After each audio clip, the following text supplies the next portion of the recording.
the last time we spoke about the Garud Puran, Yes. it was probably 2 years ago that we spoke last.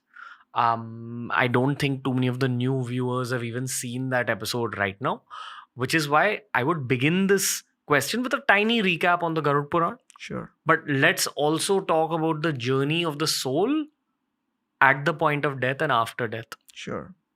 up till the point of rebirth. Right. I would let you take it forward. Let me hear what you remember. Of the Garud Puran? Since you spoke to me about it, I got very interested. So I did my own research as well. Sure. So some of it is based on what I have researched. Some of it is based on our last conversation. Please correct me where I'm wrong. Sure. Please. The Garud Puran is basically a set of rules and descriptions about what happens at the point of death and after death.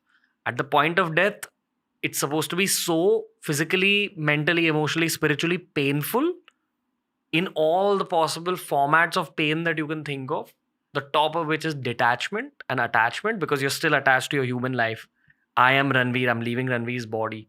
The soul gets extracted from that body, and that's why it's painful. Correct. That's the worst pain a human spirit can ever endure, which is why naturally all biological creatures are afraid of death naturally, because we remember it from our past life.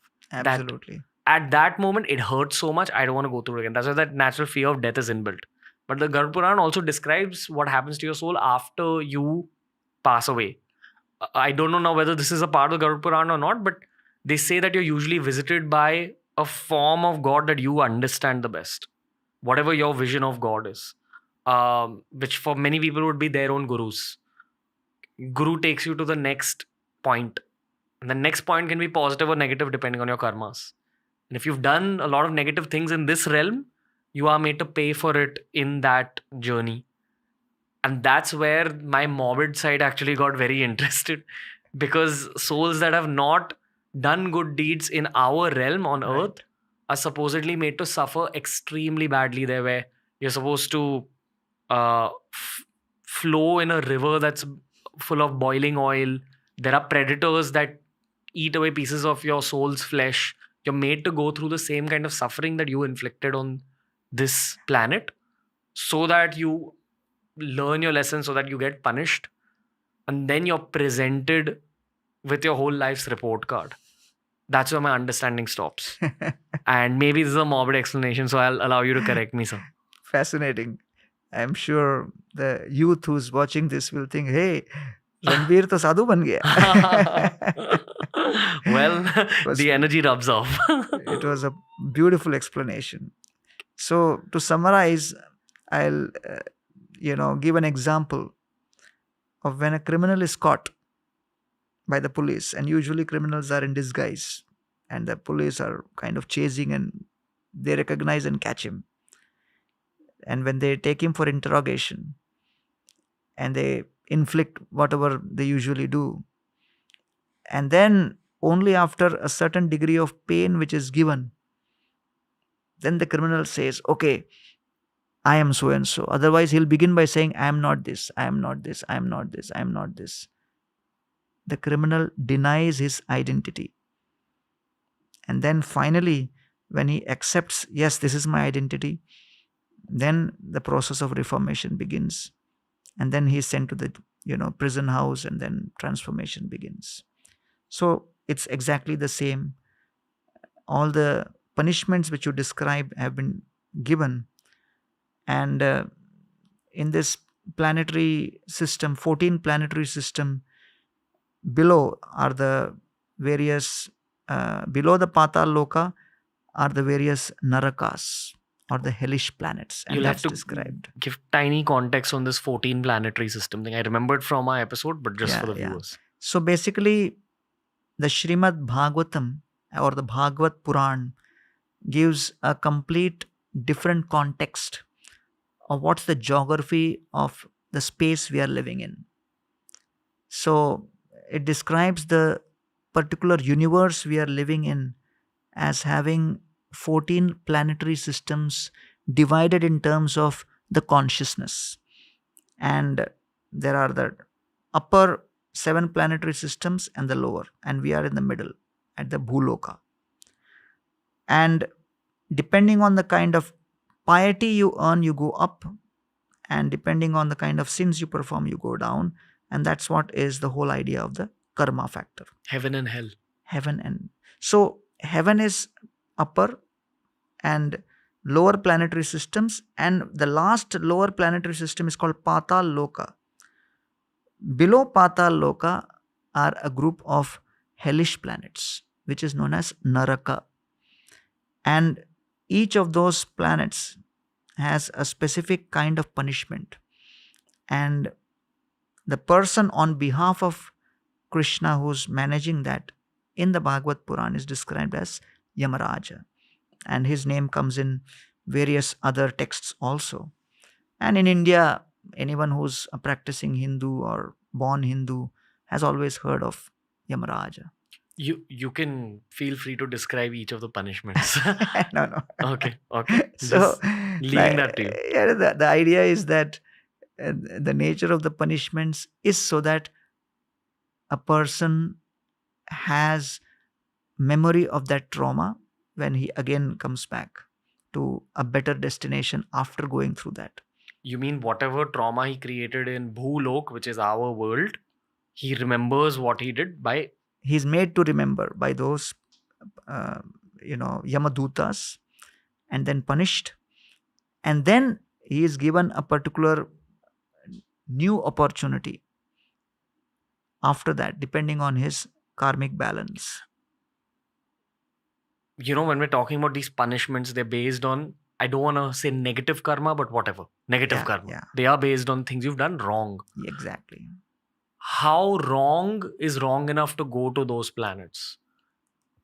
In terms of all of us have lied at some point in our life. All of us have hurt someone knowingly or unknowingly. All of us have been late. That's also a way of hurting someone, disrespect. Will these things send you there, or it's a certain crime like murder or robbery? Like, it's a very beautiful question. That if you go into the technical details, you will be in trauma all day. Therefore, Krishna says the way to live life, just like as a citizen, when you walk out of the house, you don't think of all the sections in the Indian Penal Code which is going to land you in jail. When you start a business or a startup, you don't think all the different possible types of crimes which will put you behind bars under corporate, laws. You are thinking positive. And all those are there as deterrents to prevent a person from doing those things.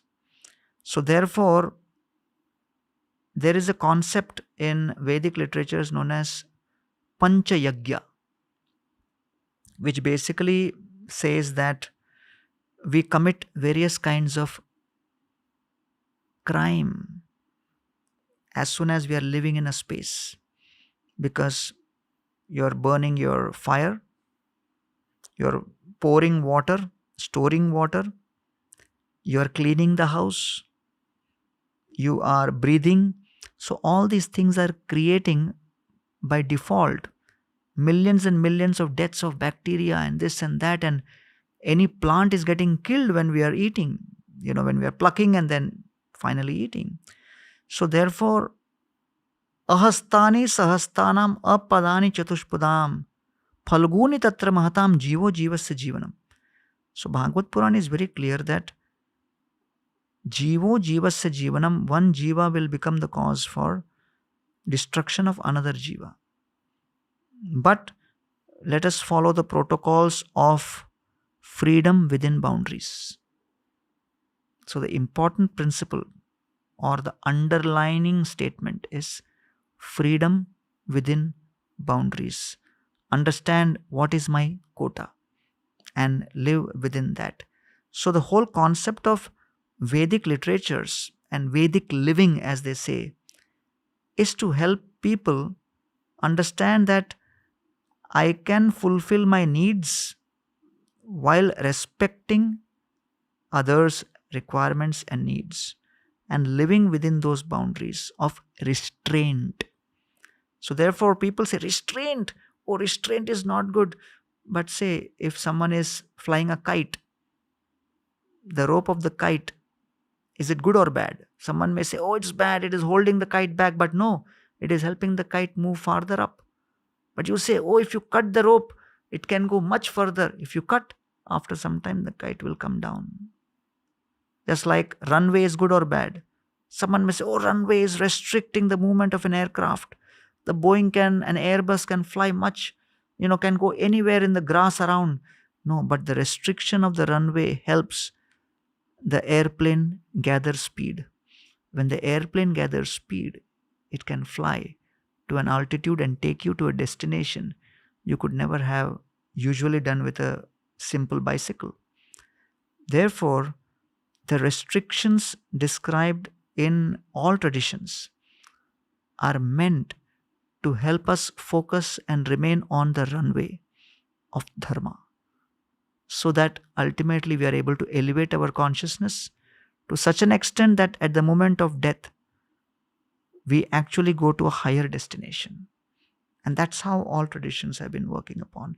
So the main factor is, yes, anything you do in life, there will be something you'll be doing wrong, but the idea is not that.